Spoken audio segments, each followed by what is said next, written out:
He would get in the bed with Reby, and Reby would ask my mother, please, mother, get help for him. And she wouldn't. She would not. So Reby had to leave home. There were times, of course, when my mother would say, Joe, not tonight. Leave her alone. Let her rest. Don't get in the bed with her. And then Reby called me, and she said to me, she says, Latoya, I have a question I want to ask you. I said, what is it, Reby? And she said, when I left home all these years, now this is just recent, all these years I wondered if Joseph ever sexually abused you the way he did me. Was it happening with you and Janet? And I couldn't answer her. And she says, please tell me, and I wouldn't. It's things that you don't talk about. And she says, Latoya, you have to tell me. And I said, Reby, there are just certain things you don't talk about, isn't there? And she says, okay, I understand. And that's when she asked me about Janet, and I said, I don't know what happened to Janet. Well, what about you, Latoya? Did he sexually abuse you? Yes, he did. Very badly, Do you think he did Janet? I don't know. She's never spoken about it. I certainly hope he didn't. She has never spoken about it. My father, it began... I can remember actually with my sister because she's so much older than I am, and we slept in the same bed. So I recall him getting in the bed with us and doing the acts with her. And my mother would say sometimes, Joe, not tonight. Your mother knew? Oh, yes, my mother's very much aware of it. And then there were times when my sister couldn't take it anymore, and she would ask my mother to go get help for him, psychological help. And she refused to do that. And eventually my sister just decided that she wanted to leave home, that she could not deal with it anymore, so she left home. You're talking about... Go ahead, I'm sorry. That's my sister, Reby. Right. And that's when he started sexually abusing me, when she left home. But you were very young when it started. Very young, yes. And how long did it go on? It went on for a couple of years. It went on basically my entire life.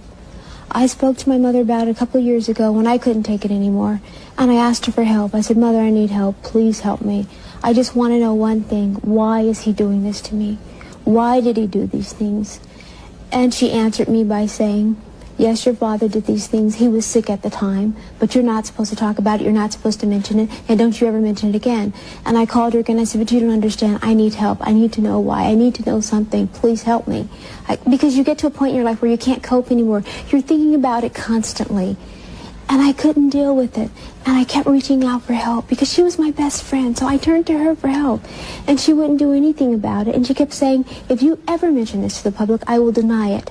And I will call you a liar, and they won't believe you. Let me just ask you, because I had read a quote from your husband, manager, Jay. He said you were repeatedly raped, and that you're a very sad woman because of it. Is that a fair? Well, at a young age, my father engaged in that with me when I was much younger. As I got older, no, because he could go out and get any girl he wanted. However, sexually, verbally, it continued. He would say terrible things to me if we were alone in the room.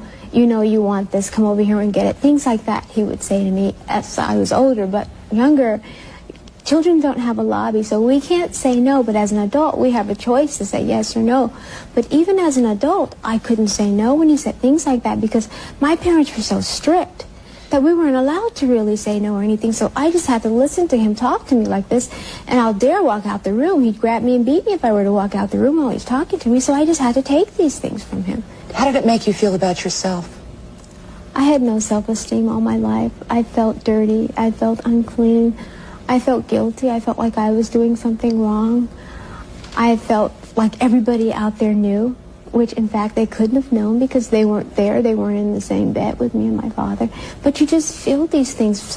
I don't know if it's something that works on you mentally, emotionally, but you feel these terrible thoughts and you think them constantly. And it's a terrible feeling.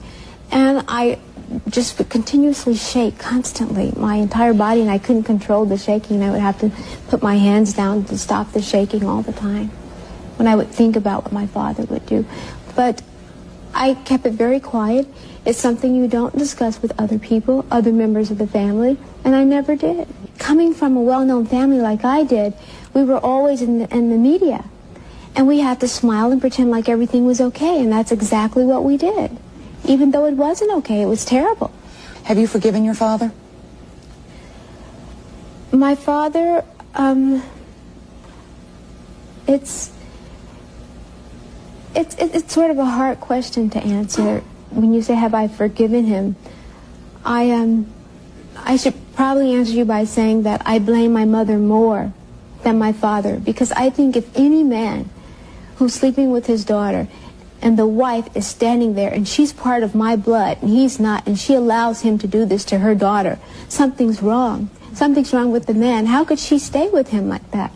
This is her daughter. Leave him. Like my sister asked, leave him. Do something. Go somewhere. But she chose not to. She chose to stay right there and watch him do that. Why, I don't know. There. Play sometimes, and I couldn't, you know. Why not? Why couldn't? I had to go to the studio. Show me what you can do. Shake it, baby. Come on now. Shake it, baby. Ooh, ooh. 1, 2, 3, baby. A, B, C, baby. Na, na, do, re, mi, baby. Hey, let's go. Love can do. When you would be practicing, you were very heavily disciplined by your father.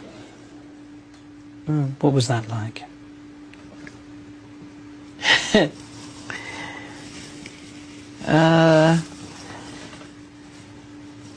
Well, I didn't have it that hard because he used me as the example. It was like, do it like Michael. You know, and he practiced us with a belt in his hand. And if you miss a step, expect to be... Just let me go back. You just said that you would practice the dance steps and your father would be holding a belt in his hand. Is that what you just said? Yes. And he would tear you up if you missed. And so we, not only were we practicing, we were nervous rehearsing because he sat in the chair and he had this belt in his hand. And if you didn't do it the right way, he would tear you up, really get you. And I got it a lot of times, but I think my brother Marlon got it the most because he had a hard time at first. And he tried so hard. And it was always, do it like Michael, do it like Michael, you know. But the others were very nervous, and I was nervous too, you know, because he was tough. How often would he beat you? Too much. Would he only use a belt?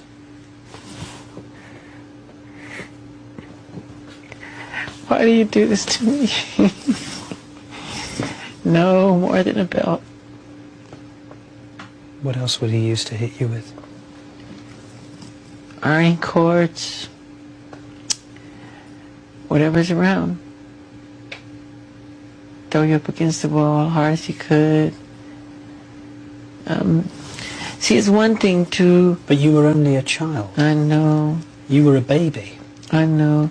It's one thing to discipline. And you were producing successful records. I know. He would lose his temper. I just remember hearing my mother scream, Joe, you're going to kill him, you're going to kill him, stop it, you're going to kill him, you know, and I was so fast, you know, he couldn't catch me half the time, but when he would catch me, oh my God, it was bad. It was really bad. I looked up at the screen and couldn't help wondering what effect. Did he ever beat you? Yes, he did. Were you scared of him? Very frightened. There's been times when he'd come to see me and I would get sick. Really, I'd start to regurgitate. As a child or as an adult? Both. He's never heard me say this. I'm sorry, please don't be mad at me.